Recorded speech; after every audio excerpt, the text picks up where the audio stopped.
Welcome back to the Power Six Podcast. Here's your host, Isaiah Rose. All right, guys, welcome back to another um podcast episode. I don't know. I don't have any adjectives to throw in there. This Power week Six we got Max, we got Connor, we got Devin, and myself, Isaiah. Brad and Headley couldn't make it. Brad, not surprised, he's been out of a lot of things lately. Calling you out, Brad. But yeah, Max, let's go ahead and just get things rolling. Yeah, let's get right into it. So for this episode, we're going to be doing an in-depth preview at the two teams we kind of focus on here, Nebraska and Iowa. We're going to go into each position group and kind of break down what the depth chart is looking like and how that's all going. So excited for that. And then we're also going to take a look at Nebraska's schedule game by game and see what we're thinking there. No lock this week. Like we said we were going to do, we're just going to push that all to next week. We'll finish out our two preseason locks. And then next week is, of course, the preview special. We'll look at all the conferences, make predictions, playoff, Heisman, all that good stuff. So this one's definitely Nebraska, Iowa, Big Ten heavy. And then next week we get back into the rest of college football. Before we get into our position group breakdowns, I feel like we have to acknowledge it super quick with Oregon and Washington joining the Big Ten now. I don't want to go into it too long because I'm absolutely sick of realignment talk. We're like 2 weeks away from games being played, so I want to talk about, freaking football. It's getting kind of crazy, and of course, they're the teams that are mostly on the farthest West Coast, and so it's going to be interesting how that all shakes out here come next year and what the schedules will look like. And it's kind of funny that it's all mostly focused around football talk when you hear about the realignment, but they haven't really considered much about the other sports, the teams that are playing a lot more games than football is. So I'm curious to see how it all shakes out. And I think it's mostly a money grab, but we'll see how it goes. Are we going to be saying bye-bye to the Pac-12 after this year? It seems like it. Yeah, I'd be shocked if they were around. Didn't they only have one offer from Apple TV? Mm-hmm. Well, yeah, and I mean they already had they have 4 teams left because four teams. Four. I'm interested to see how like the Big Ten and SEC are gonna like group their divisions or conferences or whatever the fuck you want to call them. Completely agree. Yeah, do we think there'll be a rebrand? Or if there even will be any divisions. I think they're gonna have to do divisions. They have to do something to split the conference in half, you know what I mean? Or do 18 teams. Yeah, 18 teams if you try to do some sort of, I mean, that's just too many like tiebreakers then getting into that. I mean, that would be, I don't see how you can do that. It'll be interesting. It kind of threw out the whole college football playoff, idea that they had that was going to be starting next year with a winner from each Power 5 conference, automatically qualifying for the playoff. It'll be interesting to see how that all shakes out. And, honestly, if they put like the Big Ten championship game as one of or the SEC championship game as like a game in the playoffs. Yeah, the championship games might not have as much weight anymore for the playoffs once the 12-team playoffs comes out, since there's going to be a lot more teams in the conferences. It's a lot harder to win a conference now. Mm-hmm. Yeah,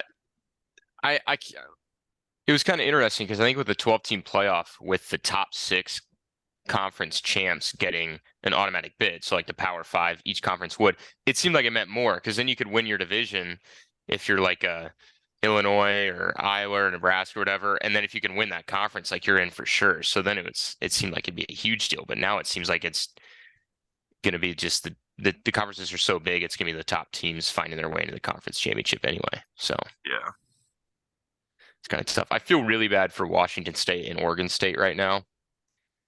That just sucks. Well, and Stanford as well. Yeah, Stanford and Cal. I mean, they're 27 fans each. I do feel a little bad for. But Oregon State and Washington State are like small town college schools with passionate fan bases. And that just sucks. I can't even imagine. I don't know. Yeah. Cal and Stanford are both kind of, they're like the people that come for money. I think they're going to be just fine. It's Oregon State and Washington State are, like Max said, the smaller schools. Yeah, that really blows. Really blows for them. But yeah, we'll kind of end the conference realignment talk right there, and hopefully that's the last time we have to talk about it for the most part all year, as we are, like I said, nearing games being played on the field, which is fun. But let's start with a breakdown here of the position groups for both Nebraska and Iowa. We'll start with the offense for the Cornhuskers in general. And so we'll start with, well, first, new offensive coordinator Marcus Satterfield. He comes from South Carolina. Their last few games, they had kind of explosion on offense last year, but South Carolina fans were mostly saying that he was mid, but I don't know. Their last 3 or 4 games were really impressive last year, so we'll Well, see how yeah. that goes. When you got Spencer Rattler. Yeah, but it's gonna be even better with Jeff Sims. But anyway, let's get into the QB. Speaking of Jeff Sims, transfer quarterback took over the starting job from Casey Thompson as Casey transferred out. He was a 3-year starter at Georgia Tech. The stats, not crazy impressive. Career 57.8 completion percentage. 30 touchdowns to 23 interceptions. Not good. But I think the underlying reason for that could very well be the fact that Georgia Tech had a really bad offense. They didn't have a lot of weapons, and they had the 114th ranked offensive line in terms of pass protection last year. So that's not making it easy on Jeff Sims. Well, then Nebraska had what, 115th last year? Weren't good. Oh, 108th. so we're not too much better. I don't know whether to be excited or nervous for Jeff Sims. I think of it kind of as like the second coming of Tommy Armstrong. Tommy Armstrong was a very athletic quarterback, except he had a lot of interceptions. And so if with the new offensive line this year, if he can take care of the ball and make some plays, I think the Nebraska offense is really in for a treat. I also think they have a lot more stars on offense. That'll help kind of take that load off of Jeff as well. Yeah, I'm excited for Jeff Sims. I mean, as long as the touchdown to interception ratio improves, which I think it can, I think he's gonna have more to work with here, along with the completion percentage. As long as that improves, I mean, the dude looks like a freak athlete out there. I think he's ridiculously fast. And his arm strength, I mean, he'll throw a 50-yard ball and make it look like nothing, like he's just out there, pitch and catch. So the athleticism, all that is there. And if it can be used right, I think it can look really good. I agree. Like what Devin said, it's like a second coming of Tommy Armstrong Jr. From what I've seen of Jeff Sims, it looks like he might even be a little bit faster of a quarterback. So I'm kind of excited to see if we can get a quarterback that can actually get out there and run and scramble if we need him to. I think that brings Martinez. Yeah. I think that brings another, having that dual threat quarterback would be really nice. Because, Martinez, he got injured and he wasn't as, quite as fast. His sophomore year, that kind of slowed him down. But it'll be nice to see that, we have somebody like Taylor Martinez, Tommy Armstrong Jr., they can get out and run. Yeah, it just makes your offense so much more versatile. And I think in today's, especially in college football, a dual threat quarterback goes a long way. I mean, unless you're, Drake May or some other top, Bryce Young wasn't super mobile, but he was a great passer. You got to be super proficient in the passing game if you're gonna have that offset and not being very mobile. And I think having a guy that you have to kind of watch him on his legs is going to be crucial to Nebraska winning some football games if they can keep him healthy. So we've talked a lot about Jeff Sims. What do we think about some of our backup quarterbacks, like Heinrich Haarberg? What do you guys think? What's up? Terrified. I am too. Jeff Sims needs to stay healthy. Yeah. It's going to be the biggest, arguably the biggest key to the season is going to be how Jeff Sims plays, and that hopefully he stays healthy. Like those two is just huge. Yep.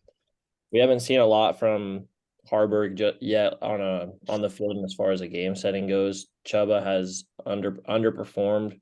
he's not quite the caliber of a quarterback as his brother. So yeah, I really think we need to keep Jeff Sims healthy this year. The Yeah, Harvard guy, freshman. no, well, redshirt sophomore, so he's Gotcha. been in the program for a little while now. He's from Kearney. I've heard his arm's really good, his accuracy's really good. Another positive spot is that going down here again, Chubba Purdy has not looked good at all when he's come in, but one positive that Matt Rule, after practices so far this fall camp, has said Chubba Purdy has improved big time. And he said the biggest improvement is that the game has slowed down for him. It looks a lot more comfortable in the pocket and making decisions. So that's positive. I'll believe Matt Rule on that. I'll take his word at that. But besides that, I mean, like we said, it's Jeff Sims or bust right now. So Yep. Yeah. all right, Connor, how are we feeling about Cade McNamara? Cade McNamara. It's very exciting. It's probably Iowa's biggest get in the transfer portal of all time since it's been a thing from Michigan. But so what I've heard about him is that he's a great leader and he's a great game manager, which is pretty much the exact perfect fit for a system like Iowa's, where we don't need a guy who's gonna go throw for 300 yards a game. We just need a guy who can manage the game, hit the simple passes, and get the ball to his running back, and just really manage the game. Yeah, he's a senior, isn't he? Yeah, he has 2 years of eligibility left, so Okay. The COVID year, I was gonna probably. say, year, and then he was injured last year, so yeah, comes in with a he ton of was surgery. experience. He brought a team to the college football playoff, so he He did. definitely has leadership. Iowa's been close. And I'm excited. I'm excited for a guy to lead Iowa that can actually hit a wide receiver in the hands. Yeah. Yeah. That McNamara's 2021 season was pretty impressive at Michigan. He was the start of the whole season. He was 64%, just under 2,600 yards passing, 15 touchdowns, just 6 interceptions, which is pretty impressive. He also had a QBR of 141, which I have here, would be, if that, for context, would be the highest QBR at Iowa if he held that since Ricky Stanzi in 2010, if he's able to do that same thing. So best quarterback in over a decade. Could be. Yeah. And he's not super fast, but he can definitely scramble when he needs to, which is something that Iowa did not have even a little bit last year with Petrus. Mm-hmm. Man was slower than a turtle, so Yeah. definitely excited about that, see what he can do. But yeah, I'm excited for that. And then Spencer Petras is going to be a coach. He's still on the roster. I don't know if he'll even be playing at all if McNamara were to get hurt.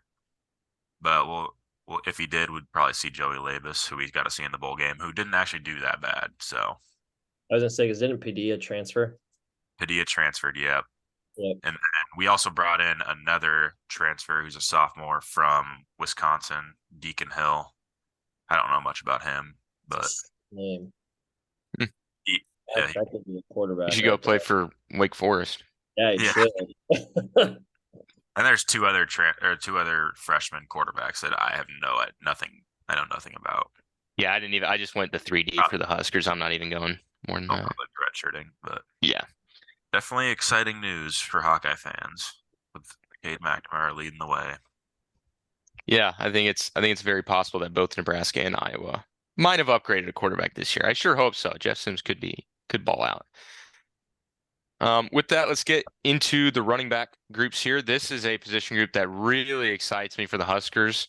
I think we got 3 really good, capable backs. Anthony Grant, Gabe Ervin, Ramir Johnson. We've seen them all play some at Nebraska. Gabe Ervin probably the least, just because of injuries, unfortunately. Last year, Anthony Grant was a dog. Almost 1,000 rushing yard season. He had 915 yards, but he did have 104 pass yards, so over 1,000 all-purpose yards for AG last year. But Ramir Johnson, we remember that 2021 season, he came in after Gabe Ervin's injury and had a good year, just under 700 all-purpose yards in 2021. Only 19 carries last year.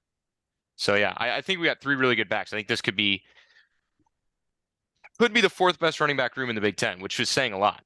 Mhm. Yeah, this running back room really excites me.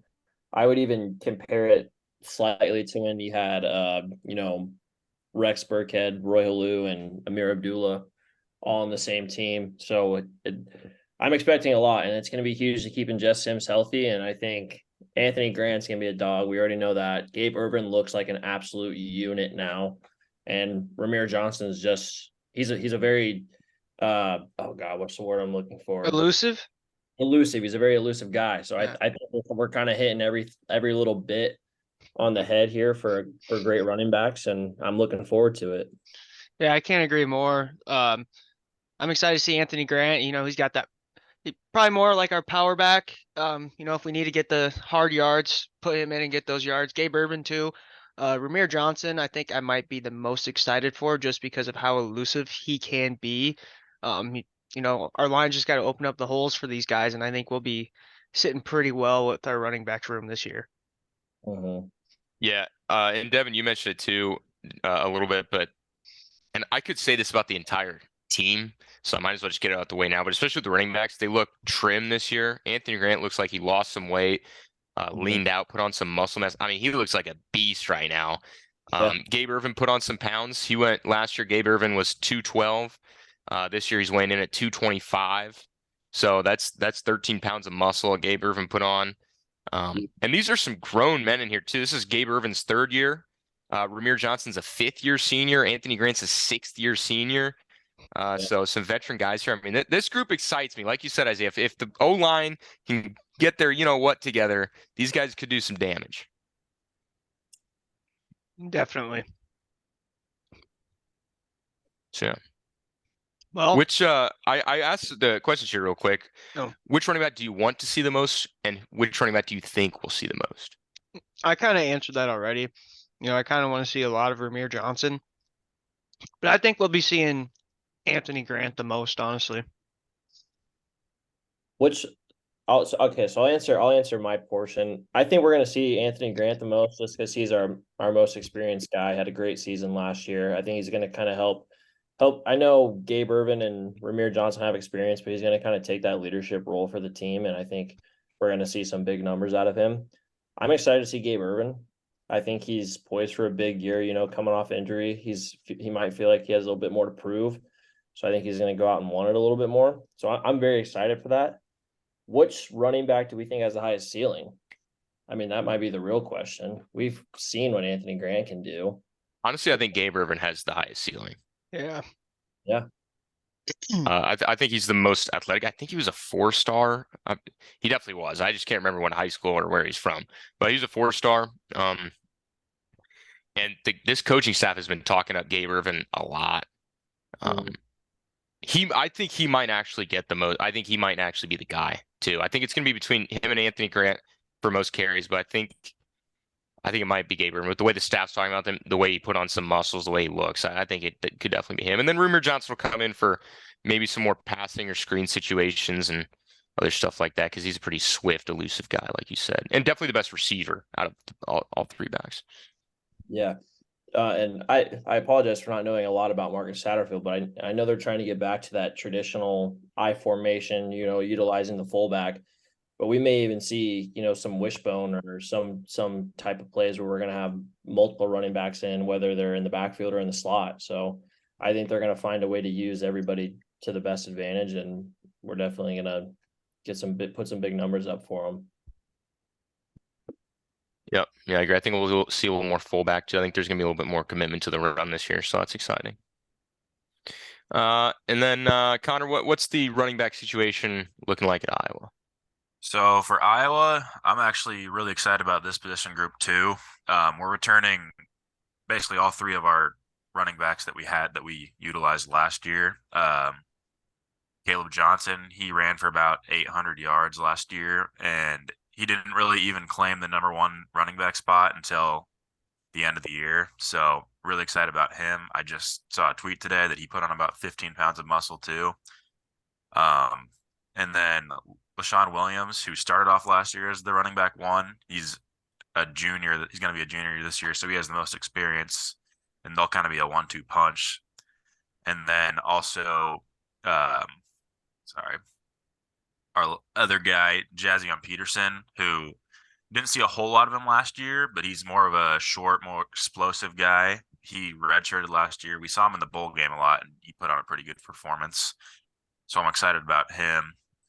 But mainly Caleb Johnson, I'm pretty excited for him. I think he's going to have a pretty good year this year, especially how he performed at the end of last season. As long as Iowa's offensive line can actually show up this year, I think that the running back room can have a lot of success this year for Iowa.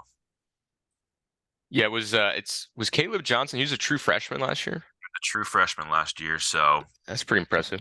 he gained a lot of weight this year, and he's looking to be a pretty key factor to Iowa this year, especially some experience, a year in the system. So I'm excited. I have here. You might remember. I don't know what game this was, but it says Caleb Johnson did have a 200-yard game last That year. was against Purdue, I believe, where he had like a 75-yard rushing touchdown and then a couple other big plays that he broke off. That was probably Iowa's best game of the year. I think that's when they scored the most points, like 24 points. Big Iowa. Huge. Nice. Yeah, that's no, I remember Caleb Johnson's name from last year. Hopefully, like you said, they just need that offensive line to get better. Same with Nebraska, and then that running game could definitely be there. I've seen a lot of polls about like the top running backs in the nation, and they're giving some respect to Caleb Johnson. They're putting him up there. Yeah, as a true freshman, that's definitely not something to overlook. 800 yards or so. Okay, now one more thing. Oh yes, Iowa also, they're a big utilizer of the fullback, and they brought in a transfer senior who's a 6'5", 250-pound fullback, and his name is Hayden Large, so it fits the name. Hayden Large. I'm excited to see what he can do. Going and bruising some kids, leading the way for Caleb Johnson. So I do have a fullback position listed here that we're gonna get to that. Connor. Oh, okay, sorry. I didn't know. Since you guys mentioned something about the fullback, I didn't realize that fullback was after O-line and everything. But I see it now. Yeah. I put it there because I realized when I was looking it over again, I was like, we could do fullback. I forgot about fullback. Yeah, but I figured I'd mention it during running backs, but no, I got you. Now we will get to both of our favorite position groups, offensive line. This is a group that has not been great for Nebraska in the entire Scott Frost era. Last year, the O-line was 91st in the country in run push and 108th in the country, as I mentioned earlier, in sacks per attempt for the quarterback, meaning, the blocking was not all there, running or passing. Nebraska did bring in Arizona State transfer Ben Scott. He started 28 games for Arizona State. The first 2 years he played right tackle. Last year he played center. Again, 28 games starting for ASU. Pretty damn good. And then, of course, to round it out, Teddy Prohaska, Ethan Piper, Bryce Benhart, Turner Corcoran. That should be the starting five. And there's a lot of playing time amongst all these guys. Like I said, Ben Scott has 28 starts. Teddy Prohaska has 5 starts. Ethan Piper has 8 starts. Turner Corcoran has played 28 games with 24 starts. Bryce Benhart has played 37 games with 34 starts in his career. This starting five for the Nebraska O-line has 106 starts in total for their careers. The experience is there, and I'm really hoping that once and for all, with Matt Rule coming in, he's coached O-line before. Marcus Satterfield's coached O-line. Second year under Donovan Raiola. The experience that it can all meld together. And I think it can. The O-line, I will say, for the first time in a few years, is not the position group on Nebraska's team that I'm most worried about, because I think that experience and new coaching and transfer of Ben Scott at center, I think it'll show. I think they'll be better this year. I think it has to. It's a make or break it year for them. I would argue it might even be a make or break it year for Donovan Raiola. There's a lot of experience on this O-line. I hope Marcus Satterfield can come up with some plays to take the pressure off the offensive line when they're, doing their pass protections and their run game. So, yeah, I mean, the O-line's got to be better this year. I mean, that was our worst part of our game last year, and I think there's no more excuses for it. I agree. We're gonna really rely on our O-line this year. I think Ben Scott will be a good leader coming in because he's a graduate transfer, isn't he? Um, Because I think this is his like 5th or 6th year. Actually, I don't know. I mean, he's started for 3 straight years at ASU, so he's at least a senior. He Yeah. might be a graduate transfer.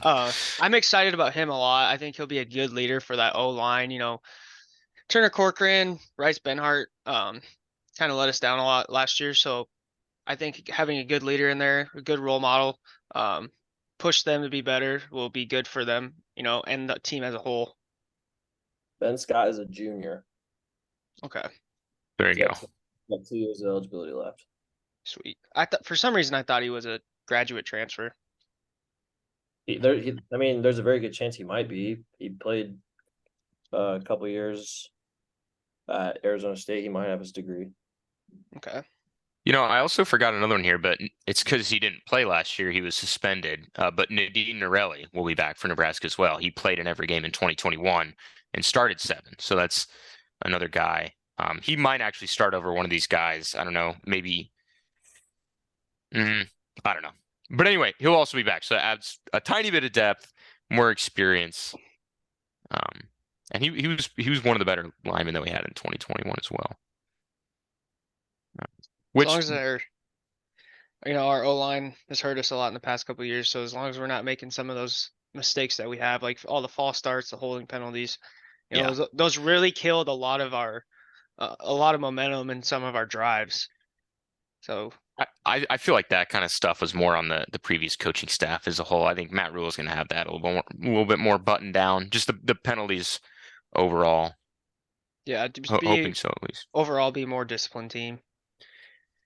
And the one thing I will say about Donovan Raiola too is last year was his first year as O-line coach, and I actually thought last year's O-line was slightly better than 2021. And which is saying more than it might seem at first, because last year we didn't have Cam Jurgens, which we had in 2021. Last year we didn't have Nadine Norelli, who we had in 2021.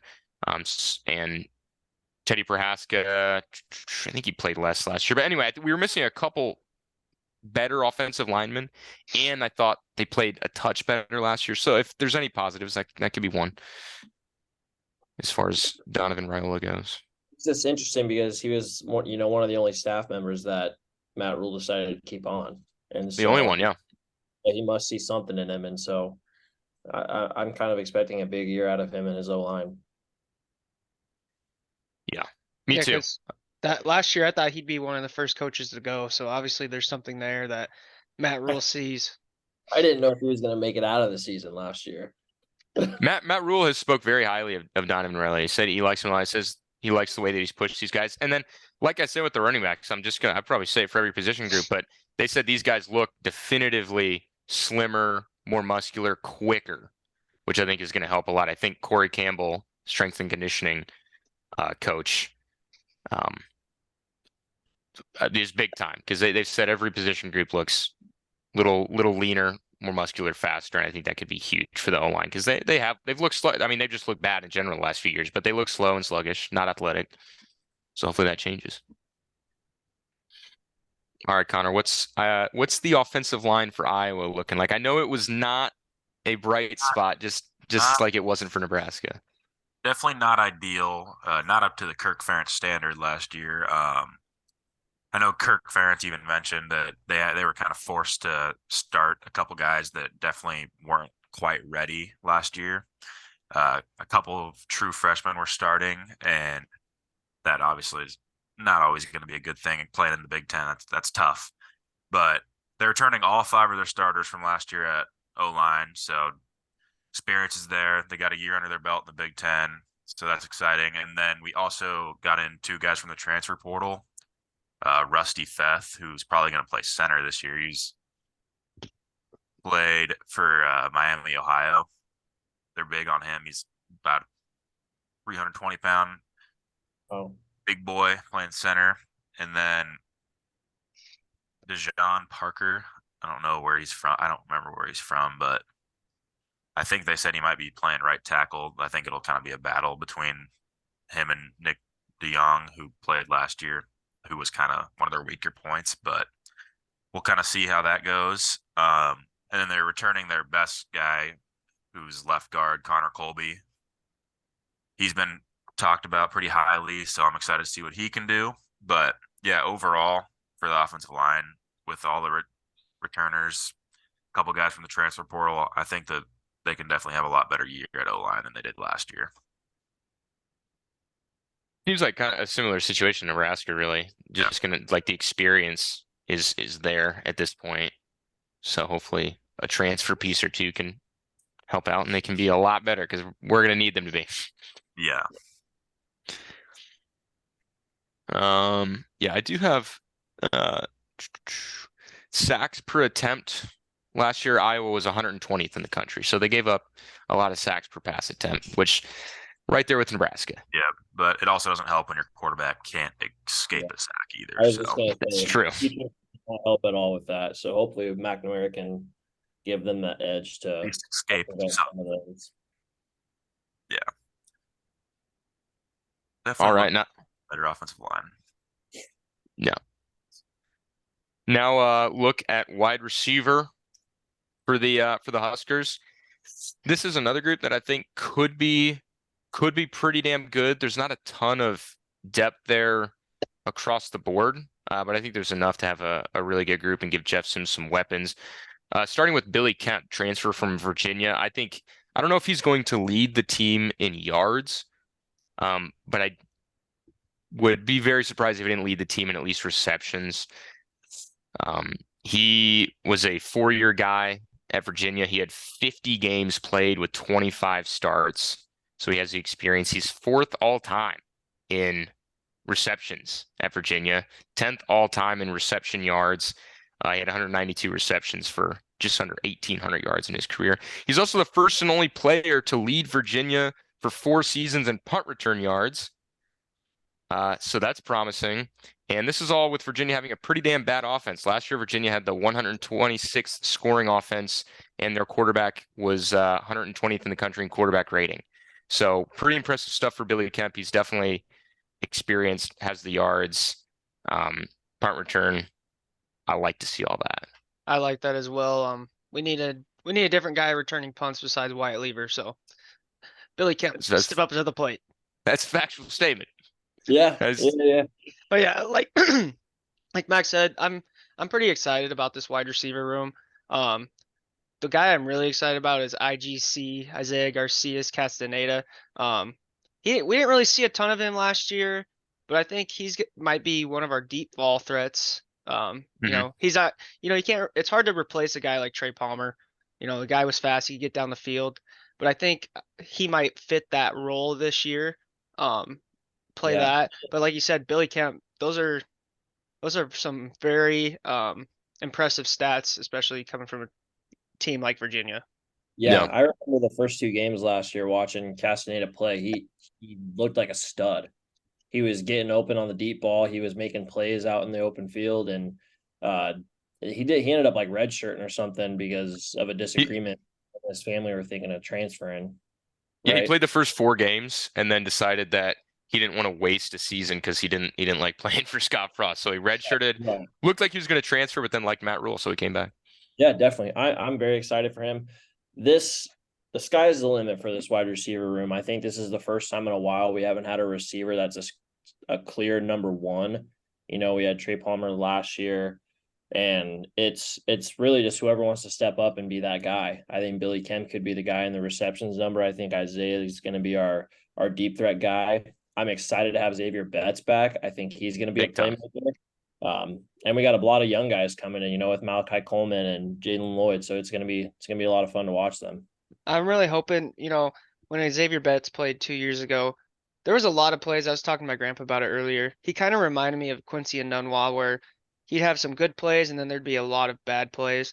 I haven't really, you know, looked into it too much. I'm hoping that he's got a little bit stronger. I know he'd have some trouble sometimes where he'd get hit and he'd lose the ball. So ball security is gonna be big for me when I'm watching Xavier Betts. But I think you know, he's always gonna be a good addition in that wide receiver room. Yeah, I think the Quincy Nunn was a good comparison because Quincy Nunn was a pretty big dude, and so is Xavier Betts. He's 6'2", 205. That's a pretty big frame. Mm. Um, and then when Jeff Sims was asked who he thought the fastest guys on the team were, he said Xavier Betts and Jalen Lloyd. So he's got the speed too. I think he can be a deep ball threat. I think those two we talked about, Xavier Betts and IGC, also speak to the improved culture at Nebraska. Xavier Betts left the team after 2021, didn't play in 2022, and IGC just played the 4 games last year and decided to quit playing so he could save a season. And now they're both back and ready to play under Matt Rule. And to me, that's a really good sign. Yeah, I would Um, agree. The culture is improving, and I think, you see videos of Matt Rule after practice and just kind of carrying that with a good tempo into the season. Being just a couple weeks out. All Yep. right. And then I want to give a shout out to Marcus Washington too. I think he can be a clear number 2 guy. I believe he's a 5th-year senior. We had just under 500 yards last year. He's number 2 behind Trey Palmer. So I look for him to be a little 1-2 punch with Billy Kemp maybe in terms of most receptions. I agree. Do you think we'll see a ton of Malachi Coleman this year? I think we'll see a pretty decent chunk actually. I think as a true freshman, um, he'll play quite a bit. His speed is supposed to be off the charts. His senior year of high school, he was second in the state in Class A 100-meter and 200-meter for track and field. So I think He's we a could. very fast kid. He's Isn't got he a kind of tall, great too? story. What's up? Isn't he pretty tall too? I think he's Yeah, I think 6'3", maybe. that sounds right. Let me see. Let me look it up real quick. Speed with the height is definitely a good combination to have. Yeah. Oh yeah, I just want to. 6'4", 190. Wow. So Yeah, that's a big frame. You yeah. can rely on him if he's out there, kind of get it up a little bit. He can go up and grab it, especially with some shorter corners out there. Oh yeah, he's gonna do that all day against Travis Hunter in Boulder. Yeah. Last guy I've mentioned on here too that I wanted to mention. I said mention 2 times, but I'm gonna mention him, Jalen Lloyd. I think he's a little overlooked just because Malachi was kind of the top story in the state, but Jalen Lloyd coming out of West Side, he had 784 yards in his senior season, which was cut short by an injury, so that's impressive. And in high school, he was also a Class A 100-meter champ, long jump and triple jump champion, and he was the 2021-2022 Gatorade Nebraska Boys Track and Field Player of the Year for the state, Class A Player of the Year. So you talk about an athlete. I think we're overlooking Jalen Lloyd a little bit, but I think as a true freshman, he's going to get some playing time, and he could impress. Yeah, like Devin said, this wide receiver room, the sky's the limit. So, see guys step up. They're gonna. I'm very excited. If we can get the pass game going better than we have the past couple years, I think we're gonna be a threat in the Big Ten. Yeah. Are we concerned about Jalen Lloyd's size at all? We know he's fast. He's What does he measure? I don't even know. 5'10", 160 pounds.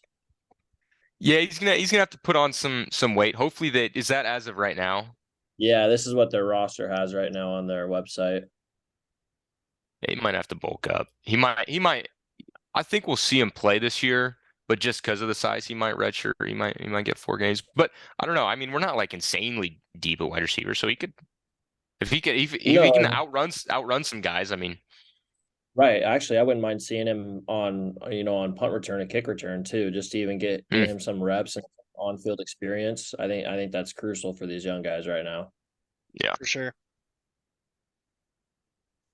All right, Connor. Iowa wide receiver room. I know Nico Reganey back for a 6th season, right? Is that kind of the highlight? That is pretty much the highlight. After a year last year with another position group that was kind of down, but not any help from their quarterback. So we didn't really get to fully see what they could do. But yeah, they're returning pretty much only 2 main guys. Nico Rugani, he's had definitely some great plays over his career. Experienced dude going into 6th year, who last year was open a lot and just couldn't quite get him the ball. Petrus couldn't get him the ball. So excited to see what he can do. And then Deontay Vines, who's returning. I think he is gonna be a junior. Cool. I can't hold on. Yeah, he's going to be a junior this year, but he was out last year a lot because of injury. So excited to see what he can do. But then there's also we landed a couple of guys from the transfer portal. Seth Anderson, who was the Big South Offensive Player of the Year last year, and then Caleb Brown from Ohio. He's a transfer from Ohio State who was a former 4-star. So any guy from Ohio State, it's always a good get. So those two guys, they're definitely guys that can put on some big plays, and excited to see what they can do. We don't really have a guy that can just go up and get the ball, but that's kind of where we use the tight end a lot. But yeah, those two returners and those two transfers definitely make for what seems like a better wide receiver room than last year. Yeah, I hopefully they give McNamara some weapons that could be Yep. big. I know they lost Keegan. You guys lost Keegan Johnson and Arlen Bruce. I don't know if you mentioned that, but I don't know. Are those big losses, or it's tough to tell? Arlen Bruce, he was definitely a good player. He was kind of underutilized as well, I think. But he's definitely wasn't as good as Organi. I don't think he's a huge loss, but it would be nice to still have him on the team. And then Keegan Johnson, I definitely wish he would have stayed, but he battled injuries all year last year and kind of was a question mark on if he even really wanted to be on the team. But I wish he would have stayed because he had a great freshman year. But it's gone now, so it's in the past. We move on. This is true. That's fair. I could see Keegan Johnson having a great year at Kansas State, though. Yeah, I think he's going to fit that system really well, actually. Especially with Will Howard chucking the rock. Yeah, and I didn't even get to see him. We didn't even get to see him last year, so like one game. All right, now the tight end groups. This is one that again could be good for Nebraska. We might see Thomas Fidone play some snaps in Nebraska. He did was it 2021? I think he played like 1 or 2 snaps against Wisconsin or something, but we really haven't seen him at all. So hopefully we see some Thomas Fidone this year. He's out of Council Bluffs, Iowa. He was the top tight end recruit in the country when he came to Nebraska, a top 40 recruit overall. And his senior year of high school, he had 43 receptions, 845 yards, 10 touchdowns. Really impressive numbers. He's going to lead the way for that tight end room. And then with Nate Borkacher, he played every game last year with 4 starts, had a touchdown. And then the question mark, Eric Gilbert, who's the freak of an athlete from Georgia, but we still don't know if he's going to be eligible this year. Eligible because we don't know if he's gotten his waiver from the NCAA still yet. So really hope he's eligible. I didn't hear anything about that. What's the waiver for? Because he started his career at LSU and then transferred to Georgia last year, which typically the NCAA, if you have like one transfer, they'll let you do it. But this is his second year in a row transferring, and usually NCAA doesn't really like that. So Nebraska's trying to get it approved, but still no word yet. He was at Georgia the last 2 years. He had to sit out 1 year after he transferred from LSU, but he's a 2-time national champ with LSU. You mean with Georgia? With Georgia, excuse me. He played for the Tigers in 2020 before spending 2 seasons at Georgia in 2021 and 2022. Yes, you're right. 2020 he sat out. Yeah. He is an absolute freak in nature and his size. He's 6'5", 275 pounds as a sophomore. I mean, with Fidone being such a huge question mark, it really gets me excited and anxious to see if Eric Gilbert will be good to go by the time the season starts. I feel like we would have gotten word by now if it was going to happen. We're only 2 weeks out from the first game, so. But it has me looking forward to the future of having him in a Husker uniform. Yeah, going into the 2020 year, his recruitment, he was the number 1 overall tight end. He was a 5-star, and he was the number 12 ranked high school player in the country, which you kind of have to be that high if you're going to be a 5-star. So again, just the size is ridiculous, and so hopefully we get him. But even if we don't, I think Thomas Fidone and Nate Borkacher is a good 1-2 punch. I mean, Thomas Fidone was a number 1 in his position group too. Yeah, our Has the tight end size. room is absolutely stacked. Yeah, they're If they looking can good all, again. if they can all stay healthy, it's going to be like having 3 Austin Allens out there. It's going to be quite a show. That would be Yeah. nice. Yeah, Because we've had some good tight ends over the last 5, 6 years. Jack Stoll, Austin Allen, Travis Vokalek. So it'd be nice to keep that run going. Those guys were dogs. For sure. I can agree. But All this is right. a tight end U. Yeah. Iowa. What do we got at tight end you, Connor? I'd end you, baby. Well, we lost Sam Laporta, but you already know. Eric All. Next man up. Eric All and Luke Lachey. Oh, yeah. Luke Lachey, I think he's a really good tight end. He was just kind of overshadowed by Sam Laporta last year, but he had he was kind of like the wide receiver 2 for Iowa, or the receiver number 2 for Iowa last year after Laporta. But Eric All, a transfer from Michigan, he was injured last year, but during the 2021 year with McNamara, definitely had a lot of big plays with him. So I'm sure that'll be one of McNamara's favorite targets. And then just with the way Iowa plays football, I'm excited to see those two. They'll be having a lot of plays, I think. Mhm. That's kind of good that, there's some chemistry there, the two Michigan players. Yeah, they've seen a lot of time together. Yeah. And I've heard that McNamara already is building a lot of chemistry with Luke Lachey too. So Yeah, like you said, I think he was overshadowed last year by Laporta. Because I think he was a pretty good tight end too.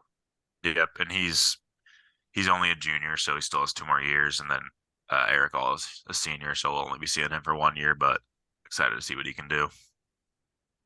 And then That is a other good than that, duo. I don't think they'll really be playing anyone else. I mean, Zach Ortworth, who's a true freshman, I've heard he's pretty good, but we'll probably be seeing him in the next couple of years. Yeah, that's fair. Yeah, Eric All, Luke Lachey, that is a good duo tight end. Really good. Yeah, Mhm.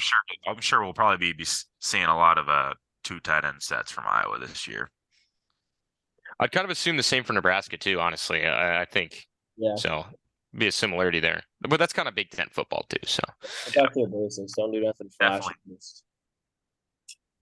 all right, then Definitely last, yeah, love it. And then last but not least, fullback.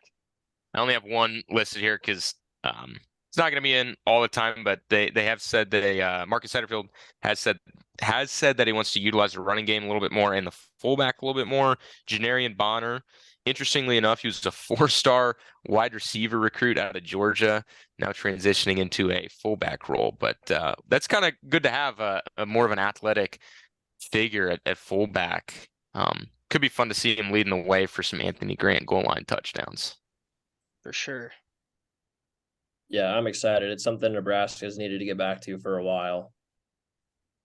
And having the fullback game, it reminds me of NCAA 14. There's a lot of fullback plays back in that game.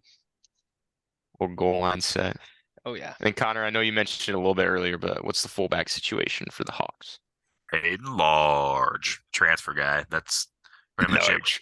We had Monty Pottebaum last year, who was drafted by the Broncos, but he actually ended up quitting the team on the Broncos. What I heard. So, Damn. I don't know, but After their season last year, I'm not surprised. he quit. No, he quit the team for the Broncos, not Iowa. Are you talking about the Broncos season? Yeah. But I'm excited to see what this guy can do. He's definitely a big 6'5", 250 for a fullback. So That's a big dude. yeah, I don't really know much about him, but big dude, last name Large. It fits. Gonna see a lot of QB sneak pushes from that guy. Yeah, Large. large and in charge. All right, moving on to defense now. Other side of the ball for Nebraska, new defensive coordinator Tony White from Syracuse. He runs a 3-3-5 defense. So Nebraska will be the only team in the Big Ten running a 3-3-5. Totally new system, pretty unique. But I like it. I don't mind it. A lot of people, the 3-3-5, it's theoretically supposed to be tougher to stop the run. but you don't give up as many big plays, which is exactly kind of what Syracuse did last year. They didn't give up a ton of big plays, but I think he was a good get. Yeah, I agree. His track record, it is really good. Didn't he play for the Panthers in the NFL as well under Rule, maybe? No, he was in college football in like 2000. Okay. Who did he? He's not a young. Yeah. Yeah. Who did he play for in the NFL? I don't know. I think it might have been the Patriots or He the played for Bears. UCLA in college. So, yeah, I mean, I'm excited. 3-3-5 is definitely a lot different than what we're used to seeing at Nebraska. So it'll be interesting to see how it plays out. Yeah, and I have here his defenses at Syracuse last year. They were number 7 in the country at preventing explosive pass plays and number 11 in the country at preventing explosive rush plays. I forget what the exact metric, whether that's like 15 yards or more, 20 yards or more, but you get the idea. So pretty much top 10, top 11 in both in preventing explosive rush and pass plays, which is really what the 3-3-5 is all about because you have 5 defensive backs. So nothing should be getting by you too bad. Isaiah, Tony White played in the CFL. He did? Yes. Oh, I thought I saw something where he played in the NFL. He played 3 seasons for the Ottawa Renegades and the Hamilton Tiger Cats. Dagger Hell yeah. Cats. Tiger Cats. Rawr. Played for UCLA in college, the now Big Ten UCLA. Yep. They're still part of the Pac-8 though, for now. Yeah, well, it's Pac-12 still for one more year. One more year. All right, but anyway, let's get into the defensive line here. First position we'll start with on defense. This might actually be the position group I'm most worried about for Nebraska, and it's not a huge worry. It's just the depth isn't there big time, and especially the experience. There's really 2 guys with big time experience. That's Ty Robinson, 39 games with 23 starts. Last year, he had 24 tackles, 4 tackles for loss, 2 sacks, pretty decent. And like I said, the experience there. Nash Hutmacher's the other guy, 24 games with only 2 starts. But with those 2 guys seem like they're going to lead the way for the D line. And again, just like I said with the O line, they do look trimmer, more athletic, faster this year, which we did more than any position we needed from the D line. We need those guys to be faster and a little more powerful than they have been, no doubt. Yeah, our defensive line, it kind of lacked last year. We didn't get as much push as we did the year before. So like you said, kind of worried about the depth in this group, but I think the leadership of those 2 guys will help them prevail. And 3-3-5, it's a lot different than probably what they're used to, but I think they can get the job done. Yeah, I think we're going to see a lot of mixed packages, with that 3-3-5, especially out of that linebacker group.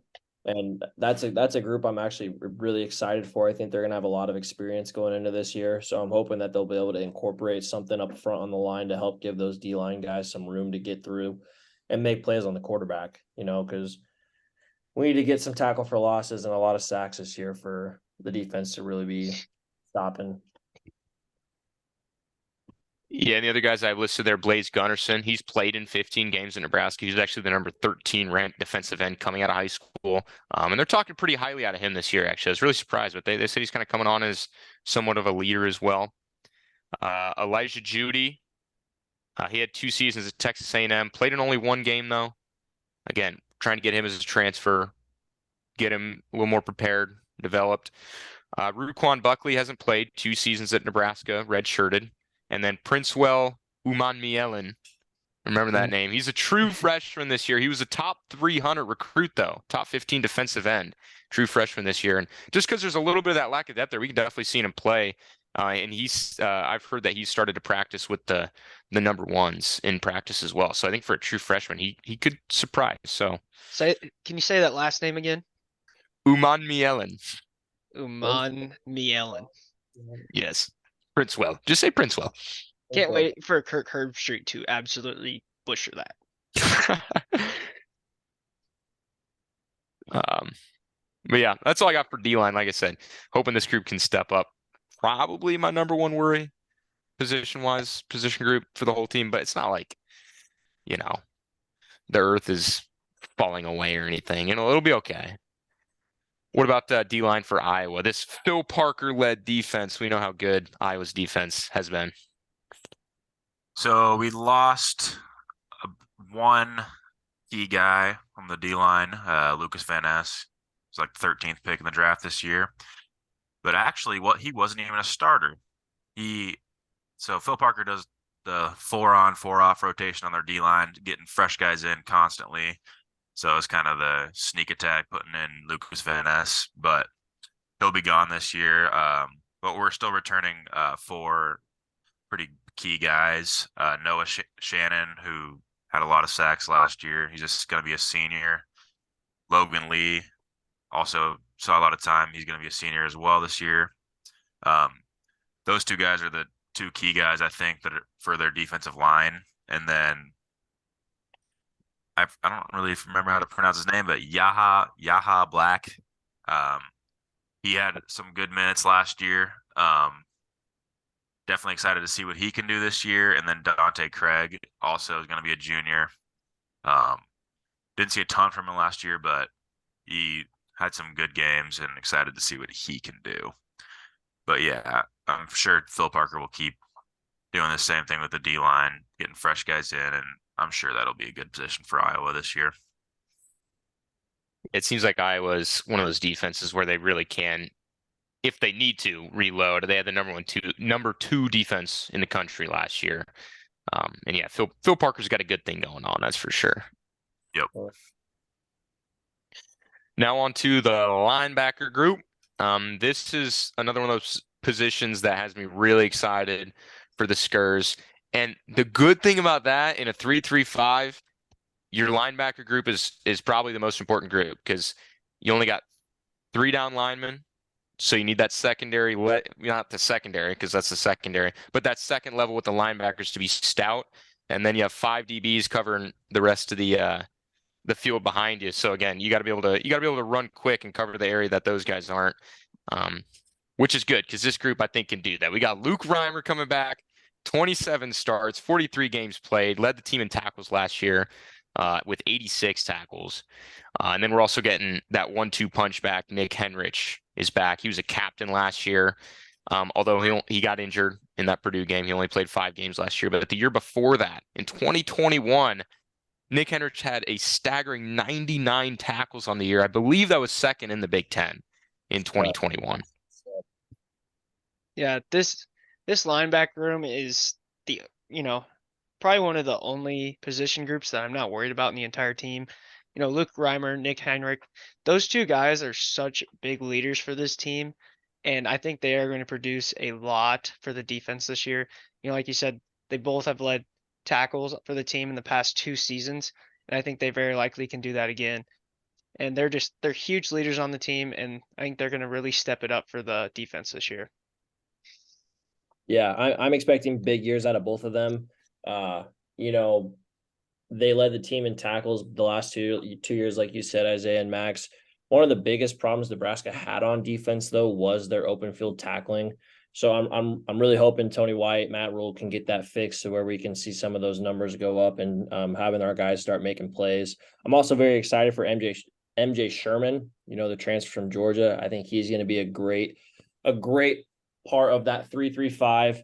And some of the guys in our depth too. I think there's a lot of depth in the linebacker position. So I think we're setting ourselves up for success in that area. Couldn't agree more. Yeah, I wanted to give a quick shout out to MJ Sherman as well, because I feel like sometimes you get these transfers from like Ohio State or Michigan or Alabama where it's like, they were like the throwaways that didn't quite Max, work or anything. But MJ Sherman is not that. He didn't start any games. What? You're Hello? lagging. Can you You're hear lagging. Yeah, you're lagging a little bit. Am I good now? It's still It's still lagging. Am I? Are you serious? Yeah. Oh my God! It's probably Ryan playing his video games. Ryan, get off the games. Oh, that's funny. Here, let me see. Is it getting better? A little bit better. just a little bit. Maybe let me see if I can turn my video off for a second if that helps. Yeah, Is that helping? it does sound like it's helping. Yeah. And it looks like I can help you out too. MJ Sherman, big guy, 6'3", 250 pounds. He played 39 games in his 3 seasons at Georgia in between 2020 and 2022. He never started. He only recorded 15 tackles, 1 tackle for loss, and a half sack. But Sherman did play in every single game of the Bulldogs national championship seasons of 2021 and 2022. So I think he's got a high ceiling. I think we could see a lot of improvement out of him, potentially having that starter role with 3-3-5. So I think there's some high expectations for him. For sure. How'd I do, Max? I would agree. If I sound okay now, do I sound okay? Yeah, you you're good now. Yeah, I was gonna say those exact same things. Sorry, it's probably when Ryan gets in the LAN party with like 17 people.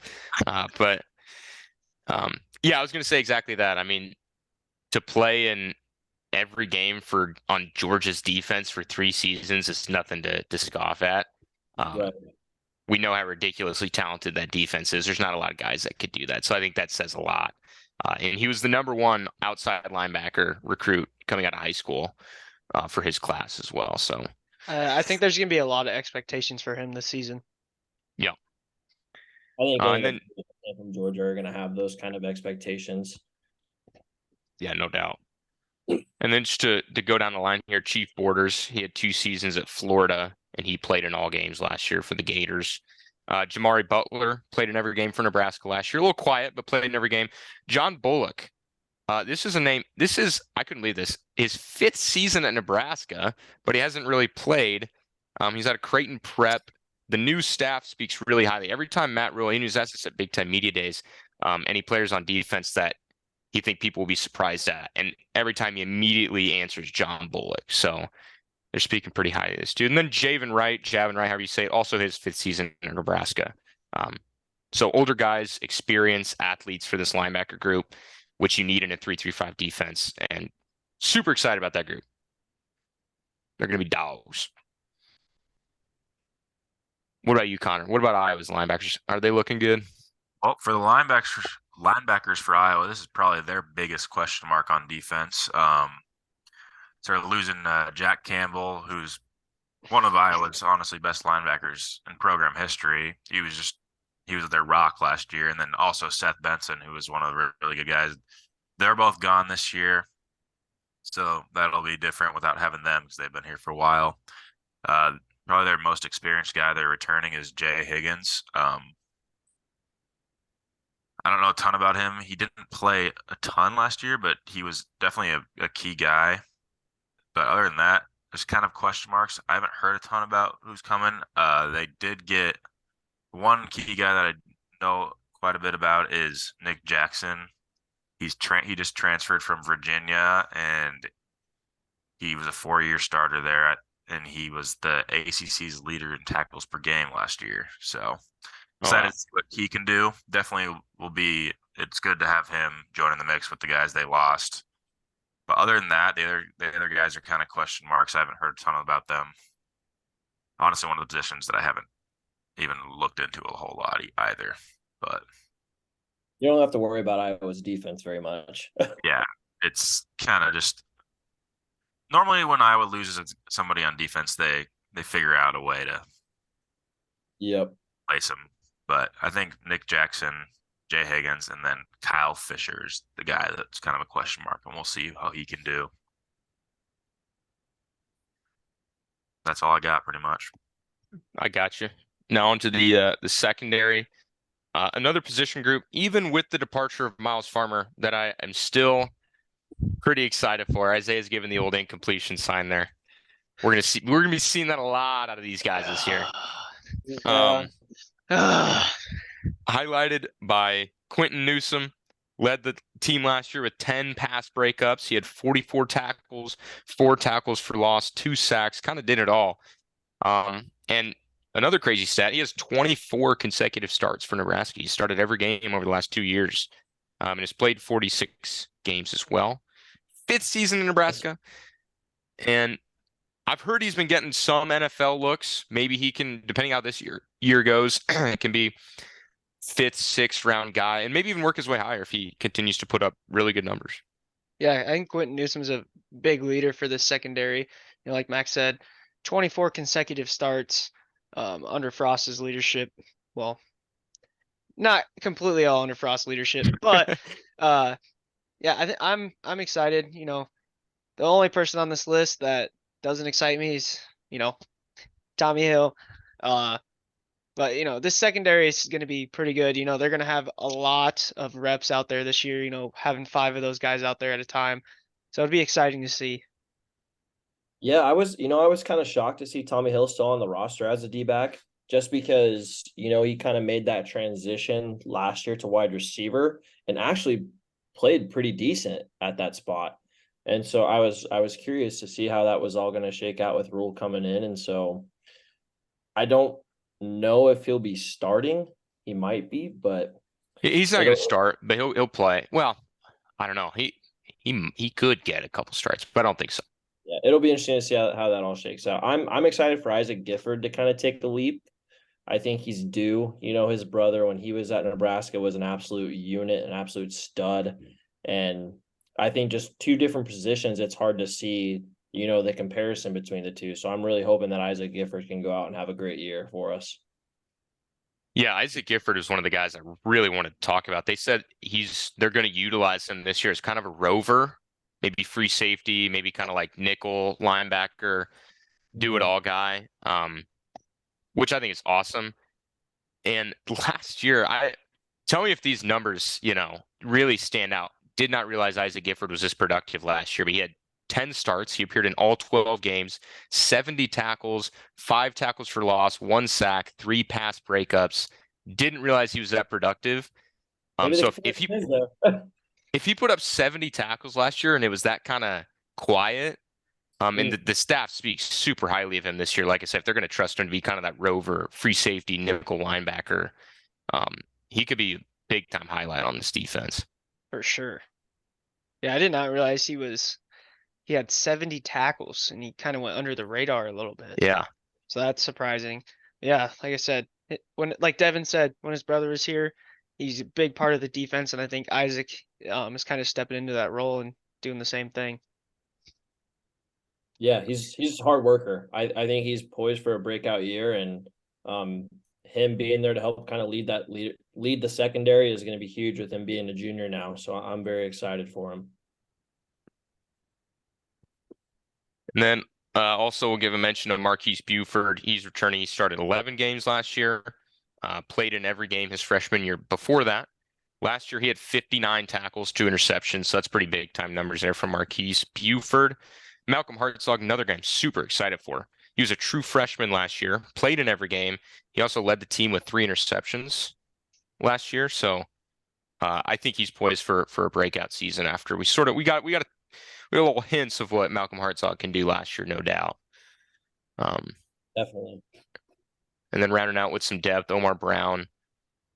Last year he did play in every game, not extensive time though. And then Corey Collier's a transfer from Florida. He redshirted last year, so adds some more depth and looks to be a pretty good athlete. So really excited about that position as well. I think if this defense as a whole can learn the 3-3-5 pretty quickly, they could be really good. How's the Cooper DeJean secondary looking for Iowa? Cooper DeJean. Yes, absolute stud. The hype is there for Cooper. He's already getting predictions thrown that he's going to be a first rounder for next year. So excited to see what he can do this year. But for the whole secondary as a whole, returning a lot of guys pretty deep. Only big loss was Riley Moss, another white guy at DB. Iowa loves those guys.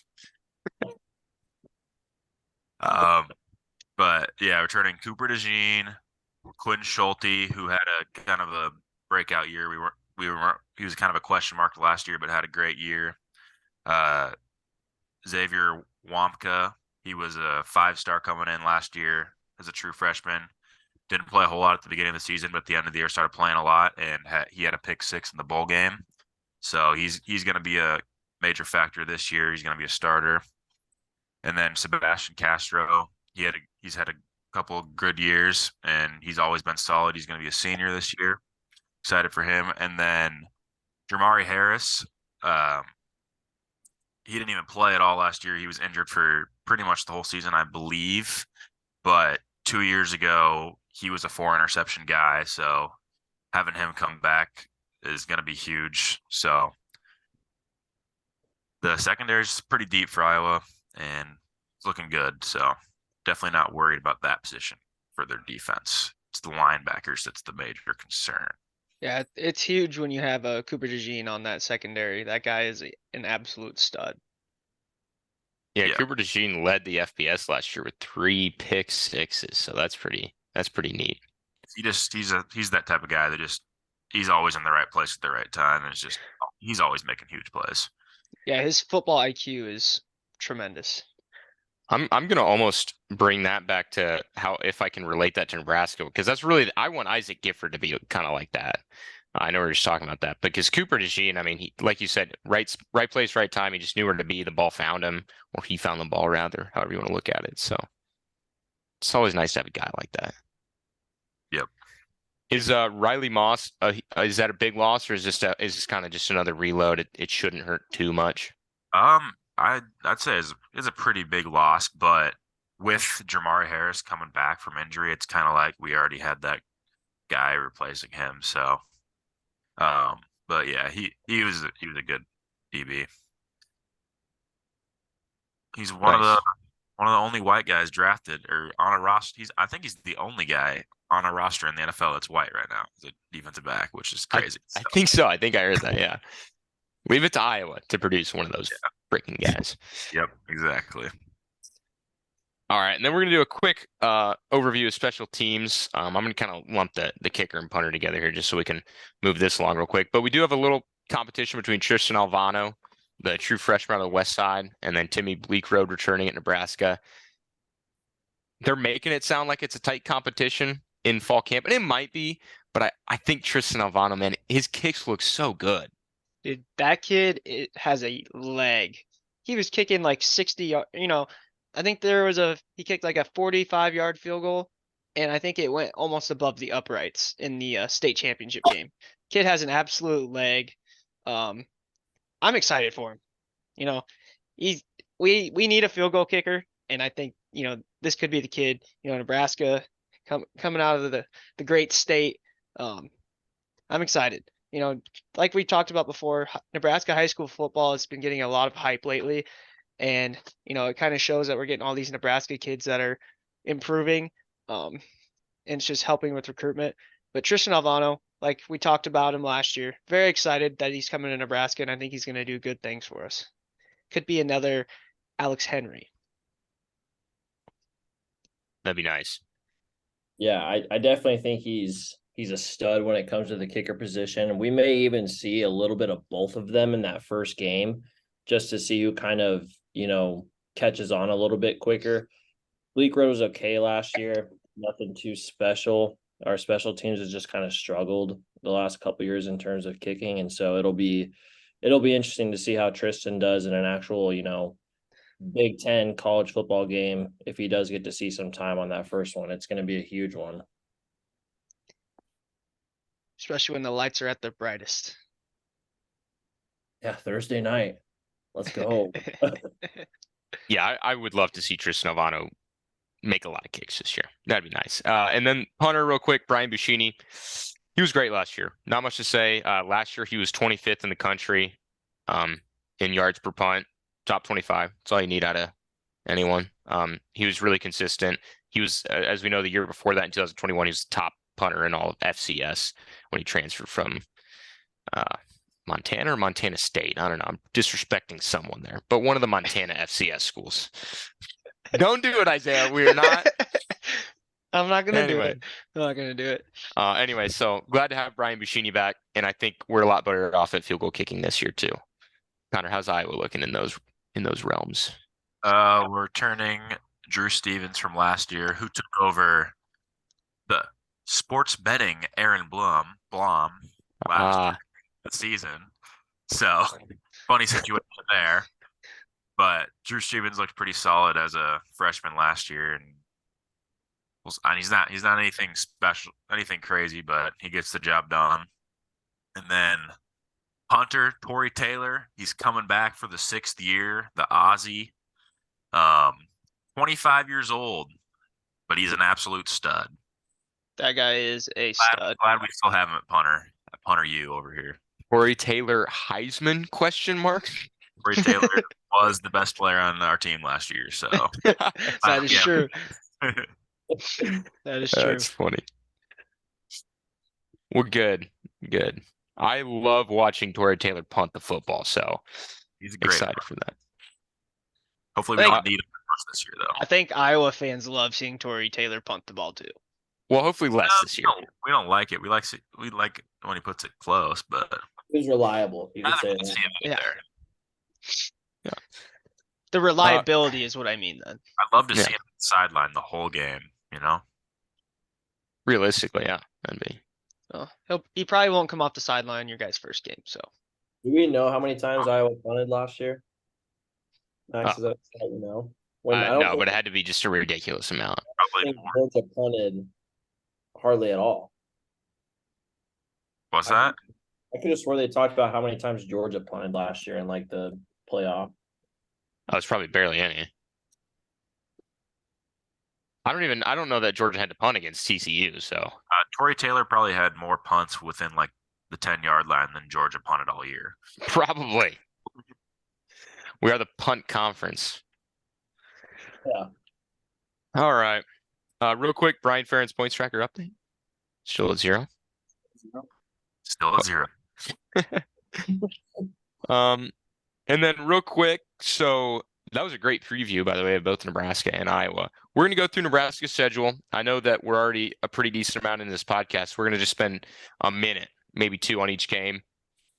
How about we just go through, we kind of determine a will win, should win, might win, or L.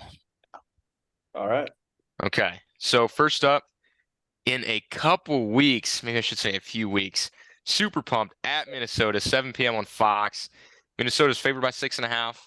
The FPI likes Minnesota quite a bit in this one, but they did lose Tano Muga, Daniel And- Muga. Mo Yeah. Ibrahim. Ibrahim. So they lost some big pieces. They Obama. do. Tell me if this name sounds familiar. Chris Altman Bell. Yeah. Yeah, it's his 7th season at Minnesota. How is that possible? Well, he probably got. That guy's got to be like 27.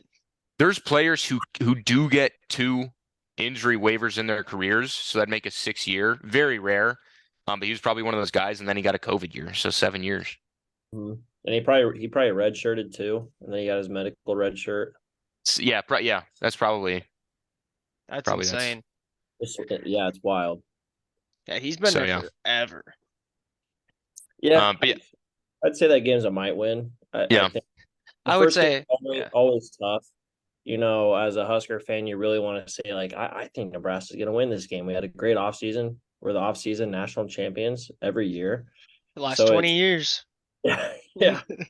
And so it'll be interesting to see how they play. I think the first game is great. It's a night game. You could consider it prime time. So I think that's prime time. it'll be a great opportunity for them to showcase what they got. Same with Minnesota. So I honestly couldn't say which way. I know as far as betting, I'm staying away from it, but I think it could be a game we might win. I'll be sure. I think it's also a might win. Nebraska's looked really good in the offseason, but we still don't know what we have as a team with so many new moving parts. So it'll be exciting to see how, they all work together. Minnesota, they're always a hard team for us to play against. I can't tell you the last time we beat them. It'd be nice to win, but I'm going to mark this as a might win game. Yeah, I would agree. I would almost want to put it in between like just a might win and should win, like just a total 50-50 toss up, just because they're losing a lot more than people kind of, I don't know, are giving them credit for losing. Right. But And they got their cult culture scandal going on. We don't know what it's behind closed doors there. So yeah, a lot can happen. So I'm excited for it. It's going to be an awesome game. Yep. So is it week 0 game or is it It's just week 1. Friday It's week 1, Thursday night. Thursday night? Yeah. Thursday Yep. night. I knew there was something weird about it again. Their first game. Yeah, Who's of course. Who's in Ireland this year? What? Who's in Ireland this year? Florida State. Ireland is Notre Dame and Navy this year, week 0. Okay. There's actually I don't know 8 why. week 0 games. So, Oh, geez. but yeah, we'll definitely preview that Minnesota game more in a couple weeks because there's a lot more that I could dig into too. They lost quite a bit, especially on the O line. They only have one returning starting linebacker as well. So super pumped, super pumped. Next at Colorado, Nebraska favored by 9.5. This is going to be big noon kickoff or big 10 a.m. kickoff in the old Mountain Time. On Fox, Nebraska's favored by Vegas, favored by ESPN's FPI. Colorado's going through the rebuild of all rebuilds in the history of sports and athletics, and 1-11 last year. This one, dare I say, will win, or should I just say should win? I think I want to say it's going to be a will win. Okay. I think we still have some players that were on the team from the previous years that played Colorado and suffered just some heartbreaking losses. Both of them happened to be towards the end of the game. I was at one of them. Going into halftime with a 17-0 lead is something where you start talking a little bit of trash to some Colorado fans, and you end up having to swallow all those words at the end. So, I think they should win. And do we know, is this the biggest favorite Nebraska's been over a Power 5 opponent in recent history? I would say 9.5 is. No, they definitely they've been double-digit favorites over like a Northwestern and stuff recently. Yeah, I'm gonna chart this one up as a will win. Colorado's gonna be down in the dumps after they get their teeth stomped in over TCU. So I'm not too worried about this game. We'll be there cheering on the Huskers. Yeah, want to win that one big time. These first 2 games, Matt Rule has a chance to get a bigger win than Scott Frost did in his a little over 4 years at Nebraska if he wins either one of these. And I know we're supposed to be impartial, but not this podcast. I hate Colorado. Really want to win that game. Yeah, I would agree. Colorado next- hates us just as much. Yeah, I was actually listening to a Colorado beat writer recently, and I might have told you guys already, but he was asked if it still felt like a rivalry, and he was like, "Yeah, Colorado fans hate Nebraska just as much as they hate anything else." So, and it shows. College football. It needs to be an every year thing. Yeah. Next, this one should be quick. I mean, this has to be a will win. 86.4% chance for Nebraska to win, according to ESPN's FPI. Night game, FS1, Northern Illinois. Got to win it. Will win. Yeah. Dare we say must win? These are the huge games for Matt Rule. Must win games. Yeah. If we want to be in bowl contention, we're gonna have to win this game. Yeah. For sure. We out of just- conference games the last couple of years have scared me because they always bring in one team. Georgia Southern last year that just lit us up in the passing game, and so yeah, these are definitely must-win games. Just looking at the schedule here, this is Nebraska's most likely game to win all year at 86.4%. This is a will win. I think we'll roll over the Huskies like we did last time we played them. Didn't they beat us last time? No. They definitely beat us last time we played them. No, It was close. We've played Northern Illinois a couple times in the last decade, and one time they did beat us. I saw. Okay, the one time I'm thinking of is when we beat them like 41-10. Yeah, that might have been like 2018 or 2019. They think beat that us in was 2017 though. I So think it's 2018 is what I'm thinking of. yeah, well, might be. I think it's 2019. I don't know. They beat us in 2017 though. Yeah, that's a will win. Northern Illinois went 3-9 last year. Another team that went 3-9 last year is Louisiana Tech. Interestingly enough, we don't have a time or channel for this one yet, but another one they got to win. Will win. Shout out to Alex Wynn. We are going to send La Tech home crying. This is a will win. It's a must-win game again. I think we have to win these non-conference games. By the way, you guys remember DeGoldis Crawford? Yeah. He is on the Louisiana Tech roster now. That's where he transferred. So Yep, that's going to be interesting to see. next, big time game against a big time program. Probably going to be ranked number 2. Could be ranked number 1 in the country when they come into Lincoln on September 30th. We know how good Michigan was last year, and they're returning just about everything.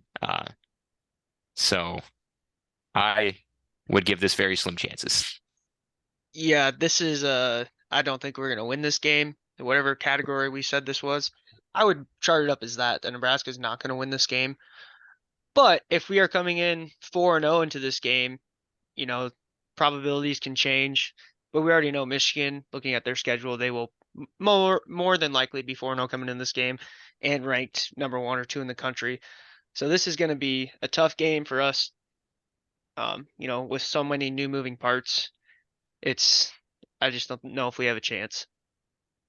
Yeah, it's I'm gonna have to listen back to this pod and when we get to that game, because you bet your ass if we're 4-0 and so is Michigan and they happen to bring college game day to Lincoln, Nebraska, I'm fucking going Nebraska's winning it all the way. You're gonna be chugging the Kool-Aid at that point. I think Michigan's is the best football team in the country right now. They're returning a lot of great players. Our chances aren't great, but if we go out and we absolutely obliterate Minnesota, absolutely obliterate Colorado, same thing with Northern Illinois and La Tech, I'm gonna be all up in the Kool-Aid. Yeah, if we're both 4-0 coming in this game and Nebraska has dominant wins, I think college game day will be in Lincoln. I think Nebraska should have beat Michigan last time they were in Lincoln. Absolutely. That was a Down to heartbreaker. heartbreaking turnover at the end. So it's always been a great game, except For last year. Yeah, it's tough to look at this game because we know exactly what Michigan's going to be, and that's going to be a really good football team, a lot of depth, very physical. But yeah, like you said, if Nebraska can be at least 3-1, or even more amazing 4-0 heading in this game, I mean that'd be awesome. The hype would be insane in Lincoln. So it could be a fun build-up. yeah, looking forward to that. Next, a Friday night game, 7 p.m. on FS1. The FPI is lower than I think it should be on this. Illinois loses Chase Brown. They're also nearly as low as 70th in returning offensive and defensive production, 70th in the country. They lost their defensive coordinator. He's now the head coach at Purdue. And they're replacing 3 NFL DBs. All 3 of those guys went in the top 66 picks, three guys. So they're replacing a lot. So I don't know. This one is another one that I think it's going to be like a 50-50. Yeah, That's it's closer to a should win than a might win, but yeah, it's gonna come down to how Illinois is producing, as the season goes on. I think it definitely is a winnable game. Friday night prime time. Last time they went to Illinois, again, heartbreaking loss, but that was in the past, different era. We're in the rule era, so we gotta overcome those. Yeah, like Max said, they lost 3 very good DBs, and we talked up our wide receiver room earlier. If our wide receiver and quarterback, if they're all clicking, and Illinois might not be able to keep up, and we might be able to just pass the ball over in this game. I'm going to say this is a might win, just because Illinois, they had a really good season last year. They're not returning as much as some teams we're going to play, but I would say this is a might win. That's fair, especially on the road.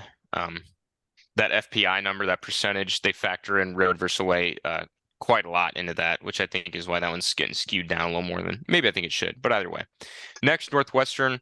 Not even going to spend a lot of time on this. So 1-11 last year. Skipped one. Purdue. No, No. that's after Purdue's after. I said Northwestern. Purdue's after Northwestern. Oh, maybe I skipped one. Yeah, I You did. did. Yeah, you're skipping Northwestern, which is the game I'm on right now. Yeah, we might as Yeah. well. It's Yeah, I mean, we might as well. Yeah. Yeah. Northwestern 1-11. We know what's going on there. I'm going to say it's a will win. Yeah, that's a will win. I think the FPI is higher. Yeah. At 68%. Yeah. Right now.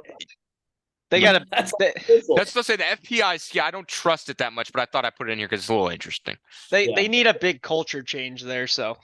Yeah, I trust Vegas way more than I trust anything else, which we only have a few games with odds yet from Vegas, so I stuck those in there as well. But anyway, Now we can get on to Purdue. New head coach, Ryan Walters. He was the DC at Illinois. Aiden O'Connell's out. Charlie Jones is out. They bring in Hudson Card from Texas. Big time question marks out of Purdue this year. I say this is gonna be should be a win. I would hope. Yeah, I would chart this up as a should win. Which is surprising because Purdue's kind of had our number the past few years. Last year when we played was a dogfight, so I'm excited for this game. Yeah, I think this could be a might win. I think Hudson Card was a slightly average, maybe a little above average quarterback at Texas. It just doesn't help when you have Quinn Ewers coming in and absolutely stealing the show. So it'll just come down to how he's performing. I think we could win the game, but it's going to be tough to say. Yep, I agree with everything there. Next, at Michigan State. Again, FPI is a lot lower than I think it'd be on this one, 23.8%. They factor in a lot of the fact that that's a road game for the Huskers. Michigan State's had the worst pass defense in the country over the last couple years. And they lose a lot of they lost their quarterback and their number one wide receiver. Going to be another toss-up year for Mel Tucker. A lot of question marks. They could be really good. They could be really bad. I don't know. This is another like 50-50. Like, I don't know if I should say like might win or should win. It feels like it should be one that we can win, but who knows? Yeah, I'm very surprised at the FPI on this. Like Max said, they do factor in the home field advantage a lot. But Michigan State, if our pass offense is clicking, we might just run right over them. If our pass offense is clicking, we might run right over them. We might pass right over them. We're gonna pass. Yeah, exactly. We're gonna pass and run right past them. Yeah, I agree. I think this game is a should win. I honestly like our chances at Michigan State more than I like them against at Illinois even. I think Illinois is a better football team than Michigan State. Michigan State's had a really rough year last year. Yeah, I think we should. There's no excuse as to why we can't win that game. It's gonna be a great game though. I was there when fun. Last time they played Michigan State in Nebraska, so that was cool. Grass field. I was there the last time we played at Michigan State, and that was not a pleasant experience. It was not. Absolutely brutal way to lose. Yeah. Next, Maryland at home. We get just over a 51% chance, or a 51% chance even, actually, according to the FPI. Maryland was a good team last year, though, 8-5. They play in the tough division of the Big Ten. Quarterback Tua's brother, because I can't say his first name, Tagovailoa, returns. Talia Tagovailoa. Talia. Talia. There, yeah, Talia. I think that's it. So I think Maryland's actually be a pretty strong team this year. I think there's gonna be a sneaky fun game in Lincoln. But because it's at home, I'd like to win this one. Should win, I guess. Yeah, I would say this one is a should win. Tagovailoa can never stay healthy. He just always seems to run into something year after year. And so, not that I'm wishing an injury on him. I really hope he has a good year. I think he's a great quarterback. But when he's not playing, they do struggle. And so I think this is a game that Nebraska could win, especially with it being at home. I think this is a game that we will win. I always think about the last time we played Maryland and they were talking so much about them, and then we kind of just ran right over them. So I think this is a game we will win. And then Wisconsin at Wisconsin, favored by 10.5. We do have Vegas odds for this one, interestingly enough. It's crazy that Vegas already has odds for that game. Yeah, it's kind of odd, but they do whatever they want. Wisconsin went 6-7 last year. As we know, new head coach Luke Fickell from Cincy, totally new, switching things up on offense. Phil Longo comes in. He was the offensive coordinator with Drake May at North Carolina. QB Tanner Mordecai comes in from SMU, aired out guy. But they do return Braylon Allen, running back, Ches Malusi, running back. Going to be really interesting. This is a might win because they should be pretty strong still. No more Jim Leonard at DC. So, nope.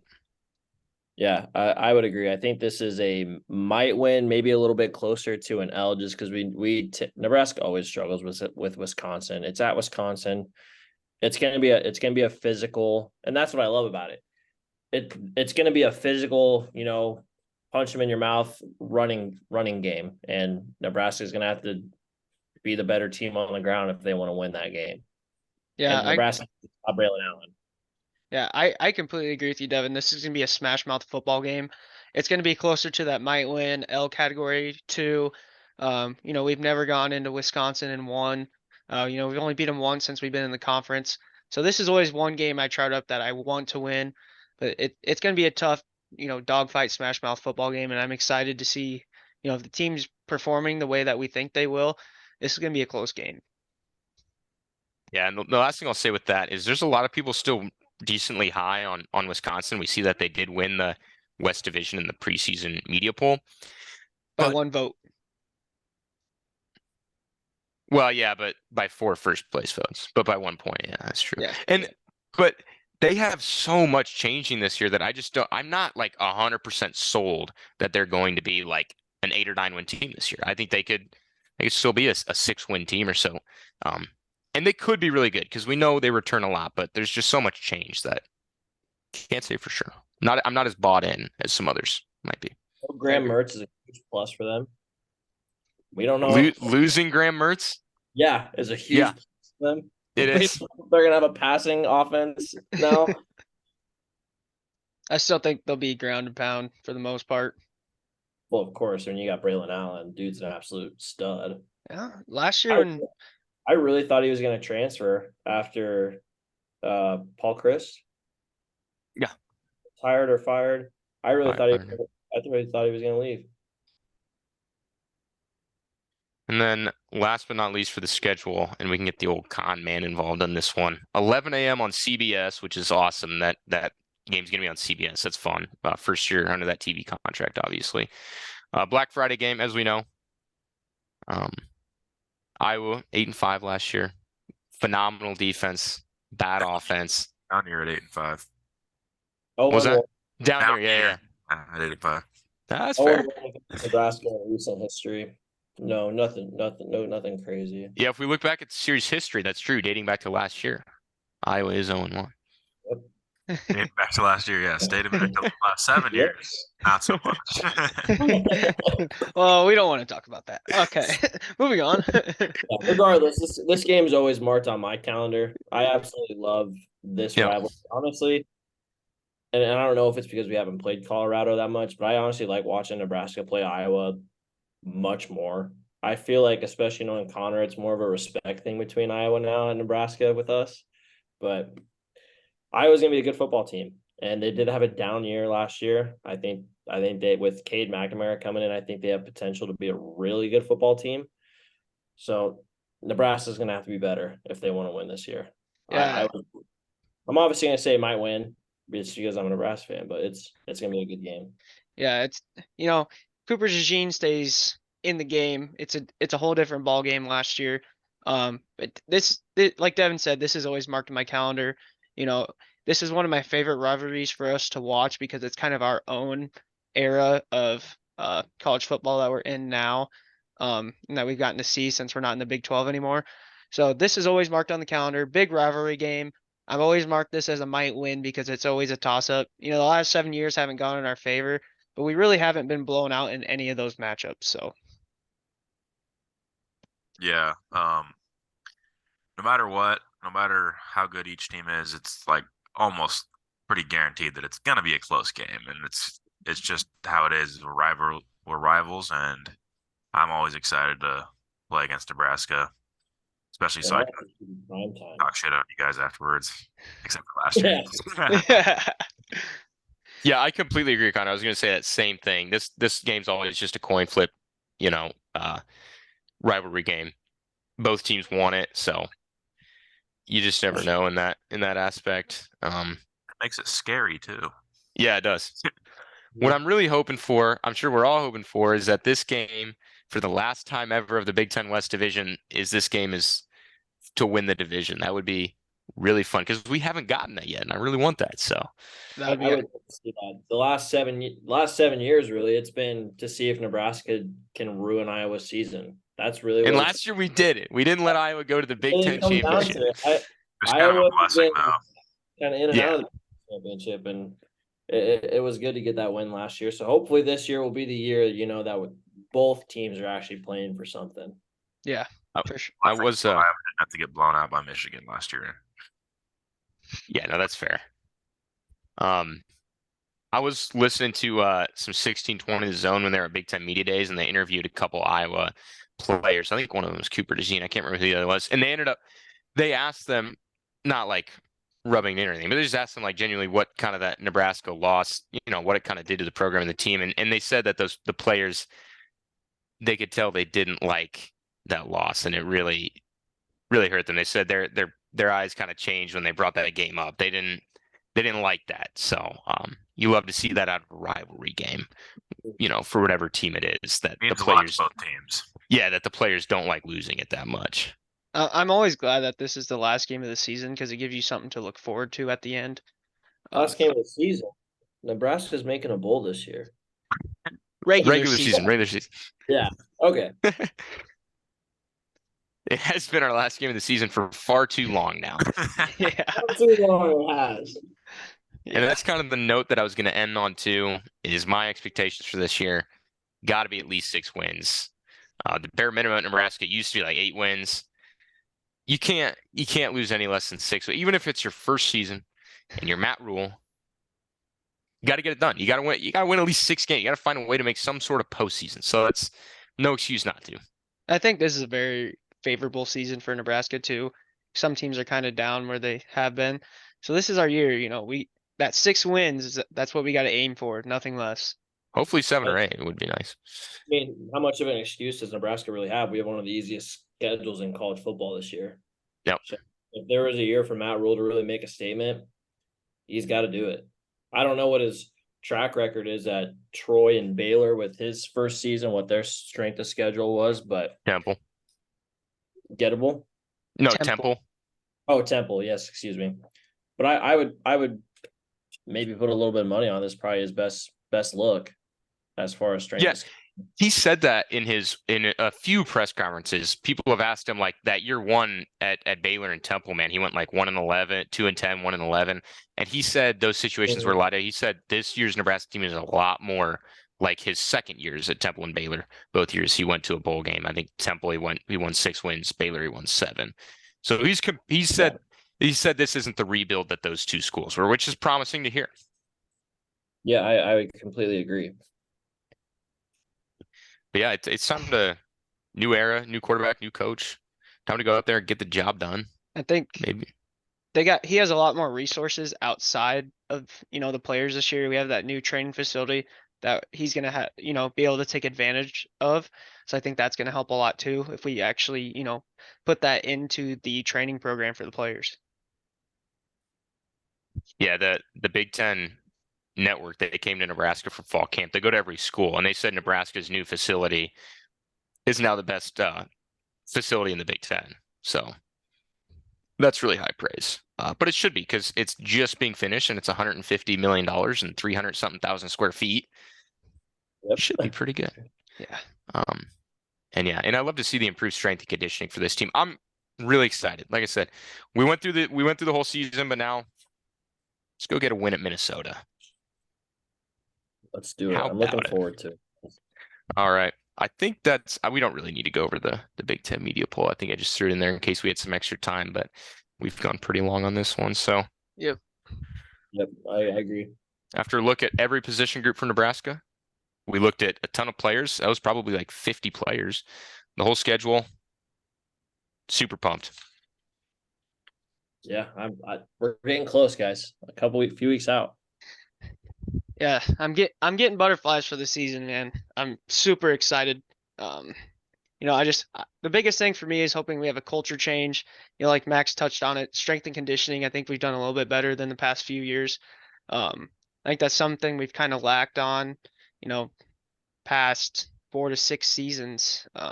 Really need to get back into that, getting player strength and just pushing guys to be better every day. Especially with a lot of these guys being here for 6 years. We got a lot of leadership this season. So hopefully we get some results. Season's coming Yeah, quick. definitely. Couple weeks we'll be previewing. It'll be game week for Nebraska. How about that? Everyone so excited. Going to give it a mention too. Next week is going to be our preview special episode. I already said it earlier, but we're going to preview playoffs, give our predictions, for that. All Power 5 conferences, Heisman. So yeah, tune in next week as well. Oh yeah, we'll see you guys there. All right, guys, that's the end of this week's episode. We touched a lot on Nebraska roster, going over the schedule. There's a lot of hype around this team this year. Not as much as there has been in past years, but I'm still super excited. This is probably the most I've drank in the Kool-Aid in the preseason in a while. Super excited to see what this team can do. Nebraska, Iowa, we have some big seasons ahead of us. Probably more out there for the Huskers. We got to do it this year. This is our year to turn it around. So with that being big statement there, but all right. with that being said, I hope you guys have a good weekend. Hope you enjoyed this week's episode. And as always, go Big Red. Go Hawks.